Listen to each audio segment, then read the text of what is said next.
जाना, वहां जाते एक चलावे हैं। फिर क्या बताते, काटे शीस नहीं दल करुणा, काटे शीस नहीं दल करुणा, ये जग में साध कुआवे हैं। और जो जन इनका उपदेश ले ले उनको भी नरक पहुंचावे हैं, ये भी शास्त्र विरुद्ध साधना है। अब कत्लेआम करें वो संत कहाँ, उनमें दया नहीं तो भगत कहाँ। चाहे वो पशु काटे चाहे आदमी ने काटे, उनमें दयाहीन होकर ही ये कर्म किया जा सकता है। अब परमात्मा ने बताया, कबीर साहब ने कहा कि जो पूजा तुम कर रहे हो चंद्र विजय, ये तुम्हारी पूजा ठीक नहीं, ये तो तुम्हारे को 84 लाख योनियां मिलेंगी और आप बहुत कष्ट उठाओगे। पूरी सृष्टि रचना सुनाई कि परमात्मा कोई और है और शिव भी उसकी पूजा करता, आप देखो उसको समाधि लगाए बैठे। शिव के ऊपर और है वाह का धर ले ध्यान, शिव के ऊपर और है एक और शिव के ऊपर भी, यानी ब्रह्म से भी परब्रह्म से भी पूर्ण ब्रह्म है, उसकी भक्ति करें से बात बने। अब सारी कथा सुनकर उस प्यारी आत्मा चंद्र विजय के भाग उदय हो गए और हृदय में जमा जचगी कि ये तो महापुरुष पहला मिला जिंदगी में जिसने ऐसा खोल कर कहानी बता दी। कहने लगे प्रभु जैसे यो दास आपका बच्चा, और जैसे चाहे आपके बच्चे की आपने ठीक लगे या हमारा कल्याण हो वही करिए दाता। परमात्मा ने कहा भी उपदेश ले मेरे से और फिर और भक्ति मत करिए, तीनों गुणों की भक्ति फिर करनी नहीं, अगर बिल्कुल नहीं करो भगवान, जैसे आप कहोगे ऐसे करूंगा। उपदेश ले लिया, साहेब अंदर गए और फिर सारे परिवार से कहा कि भगवान की सही महिमा जानने वाले संत हैं, तत्वदर्शी संत है, इनसे उपदेश ले लो। परमात्मा 2-3 दिन रोके लेकिन नहीं माने वो परिवार के सदस्य। साहेब चले गए, कहा बेटा फिर आऊंगा किसी दिन और 2-4 दिन 1 हफ्ता रुकूंगा आपके यहाँ पर। और परमेश्वर कुछ दिनों के बाद फिर गए तो चंद्र विजय ने सारे परिवार को सुना को सारी कथा जो परमात्मा से सुनी थी सारे परिवार को लाइन लगा दिया, उपदेश दिला दिया उस परमेश्वर से। जब दूसरी बार आए मालिक, अब वो क्या करते थे, चंद्र विजय रावण के पास जाता था, उनकी बड़ाई गाया करते थे भाट लोग, उसकी महिमा गाते थे, तुम परवरदिगार हो, ऐसे हो उनकी। तो इससे उनको कुछ मेहनताना वो राजा दे दिया करते थे। ऐसे ही चंद्र विजय की रानी करमवती, चंद्र विजय की रानी करमवती, चंद्र विजय की पत्नी करमवती रानी मंदोदरी, रावण की मंदोदरी पत्नी रावण के पास जाया करती थी, उनको अच्छे बुरे चुटकुले सुना के मनोरंजन कराया करती थी, हंसाती थी, और जिसके कारण उसको कुछ रोजी रोटी से दे दिया करते थे, कुछ खाना दे देते थे। ऐसे उनका निर्वाह हो रहा था। अब पूर्ण परमात्मा की कथा सुनी, परमात्मा 1 हफ्ता डटे और सारे परिवार को कथा सुनाई पूर्ण परमात्मा की। अब वो सारी कहानी उस करमवती ने यानी चंद्र विजय की पत्नी ने याद कर ली, उस बहन ने, और फिर मंदोदरी के पास जाकर वो कथा सुनाने लगी।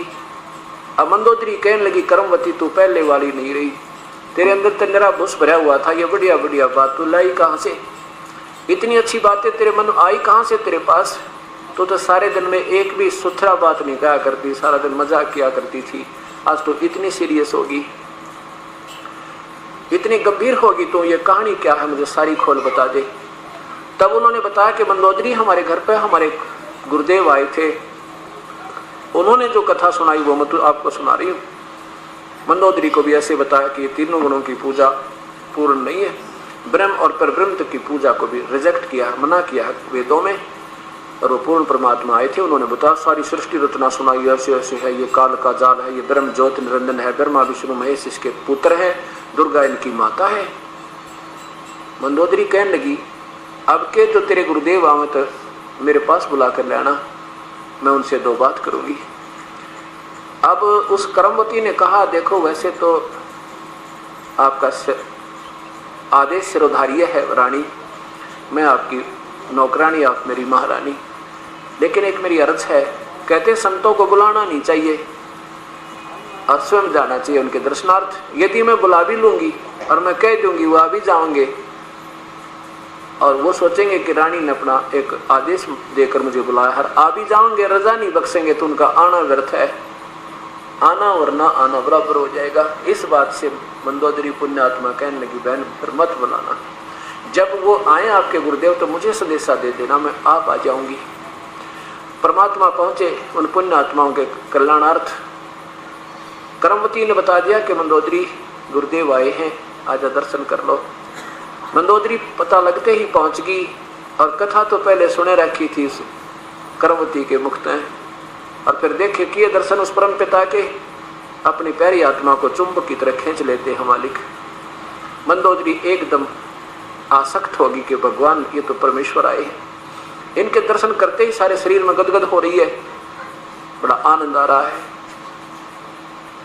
परमात्मा ने फिर वो कथा सुनाई, कहने लगी महाराज मुझे उपदेश दे दो, मैं तो बिल्कुल तैयार बैठी हूँ, आपकी सारी कथा सारी कहानी आपकी शिष्या ने मुझे खूब सुना दी। जो इसमें मैंने बदलाव देखा है, उस दिन के बाद मुझे नींद आना बंद हो गया कि ऐसी थी या तो भगवान के बताऊँ, आप तो बस पूछो मत। एक भी बात सारे दिन में ठीक नहीं कराया करती, सारी बकवाद गिरा करती। और जब से आपका ये निर्मल अमृत ज्ञान इसमें समाया है, इसने दुनिया का उद्धार करा दिया, मेरे जैसी अनजान को भी इसने समझा डाला। उपदेश ले लिया मंदोदरी ने।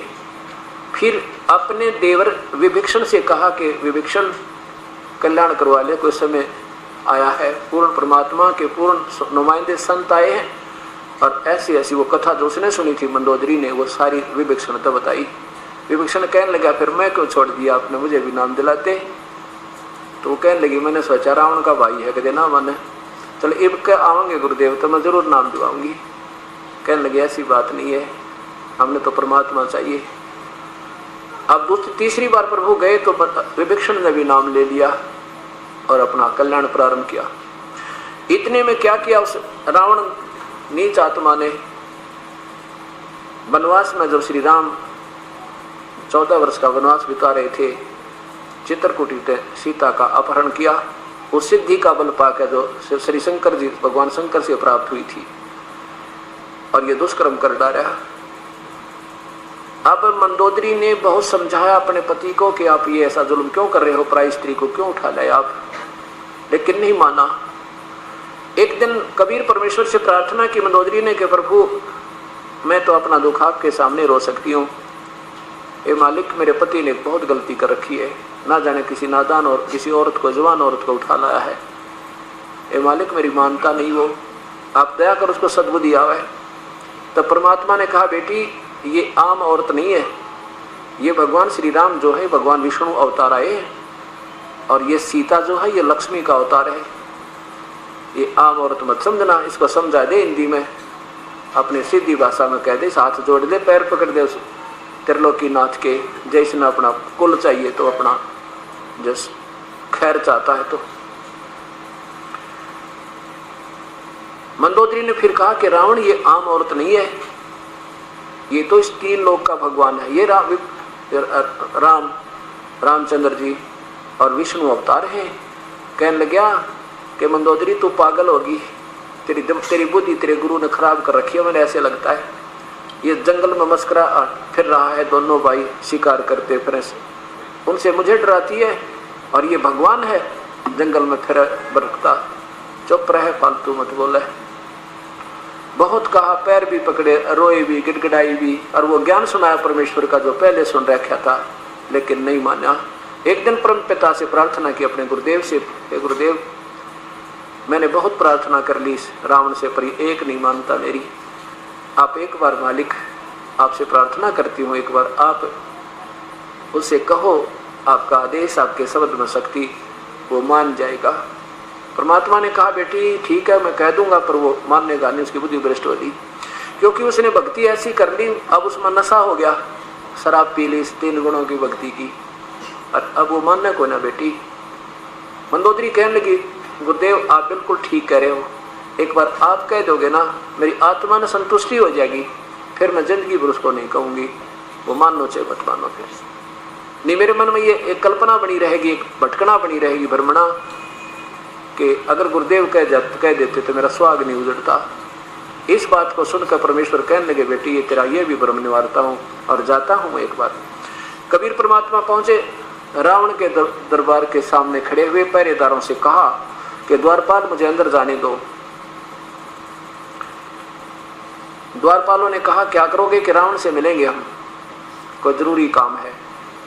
द्वारपाल कहने लगे महात्मा जी अंदर का संदेशा बाहर आ सके, रावण ने मीटिंग ले रखी है, सब योद्धा बैठे वहां पे, दरबार लगा है, बाहर का संदेशा अंदर नहीं दे सकते, अंदर जाएंगे तो हमारी कलम एक सुने भी कोई ना जाते तलवार तो ऐसे कर देगा, हम नहीं कह सकते कुछ भी महाराज जी, हम नहीं संदेशा भेज सकते। परमात्मा अंतर ध्यान हुए, अंतर ध्यान माने एकदम अदृश्य हो जाना, और रावण के दरबार में सामने प्रकट हो गए और सामने आते नजर आ रहे। रावण की दृष्टि पड़ी सामने कि कौन व्यक्ति आ रहा है मेरे पूछे बिना, मेरे इजाजत के बिना। रावण ने कहा कि कौन आ रहा है, और द्वारपालों को बुलाओ, उन्हें कैसे आने दिया। अब परमात्मा इतने निकट आ जाते हैं, कबीर प्रभु मुनिंदर जी कहने लगे रावण आपके द्वारपालों का दोष नहीं, उन्होंने तो मुझे बहुत सख्त मना किया था। फिर रावण बोला तू आया कैसे? कबीर साहब अंतर ध्यान हुए, यानी अदृश्य हो गए, फिर प्रगट हो गए, कैसे आ गया मैं? उनको दिखाई ना दिया। क्या काम आया तू यहाँ पे? मैं आपसे एक प्रार्थना करने आया हूँ कि आपने जो ये वो सीता उठा ली, सीता जी आपने नहीं उठानी चाहिए थी, ये त्रिलोक की नाथ विष्णु की पत्नी अर्थात श्री राम की पत्नी है, और आप शिव के पुजारी और उसके बड़े भाई की पत्नी उठा ले, बता आपने कहाँ ठिकाना होगा? इसको वापस दे दे, आप तेरे कल्याण के लिए आया हूँ, तेरा वंश बच जाएगा।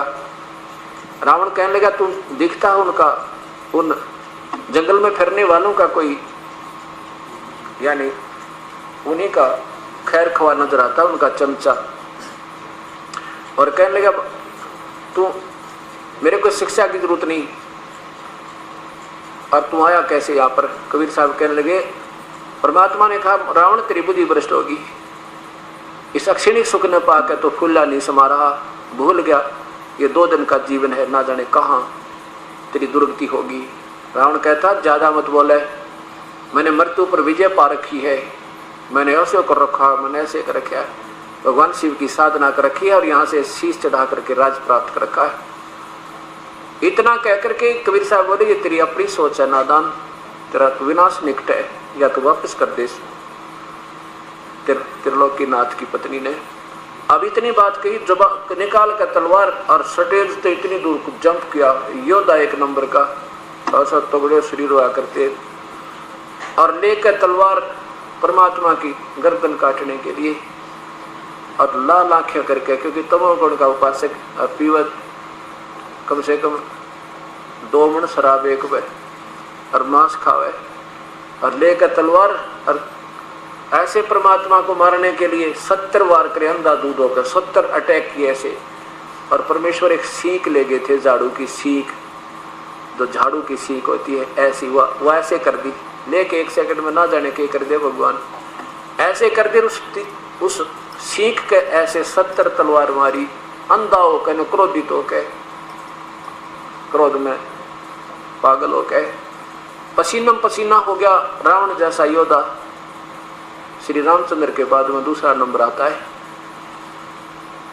और सीख को टस से मस नहीं कर सका, लेकिन ऐसे तलवार लगे जैसे लो के थंब का लगा कर कड़क के उठे, कड़क कड़क की आवाज आ, लेकिन जब नहीं टस से मस हुआ, सीख को निशान भी नहीं हुआ, अपनी आंखें देख लिया, आंखें फटी की फटी रह गई। ये कहानी क्या है? तो को पहली बार आदमी टकरा मिला मुझे, लेकिन एमवश हार स्वीकार नहीं की, और ये नहीं सोचा कि नादान तो इतना बड़ा योद्धा हो क्या, और एक सीख नहीं काट सका, कि ये आम चीज है क्या, चरणों में गिर जाना चाहिए था। पर ये अहंकार प्राणी का सबसे बड़ा दुश्मन होता है,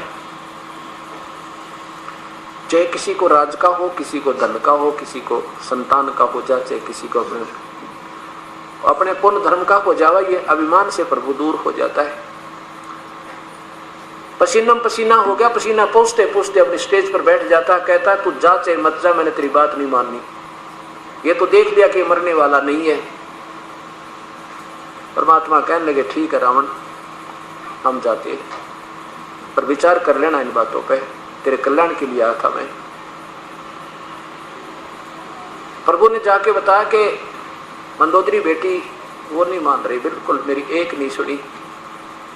कबीर मंदोदरी कहने लगी प्रभु ठीक है मालिक, अब दासी का भ्रम निवारण हो गया, मन में शंका नहीं रहेगी, ठीक है अपनी करनी पाओगा, मैं आज के बाद कहूँ भी नहीं सकता।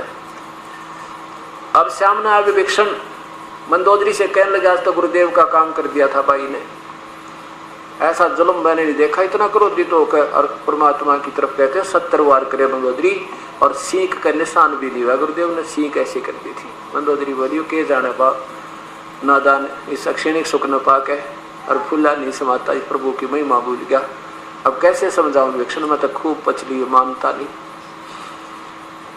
विभीषण ने समझाया तो विभीषण को भी ला तुम्हारी धमका दिया कर रहा, अब के करे बुद्धि वरिष्ठ के आगे कहां तक प्रार्थना याचना करे। अब क्या होता है कि भगवान श्री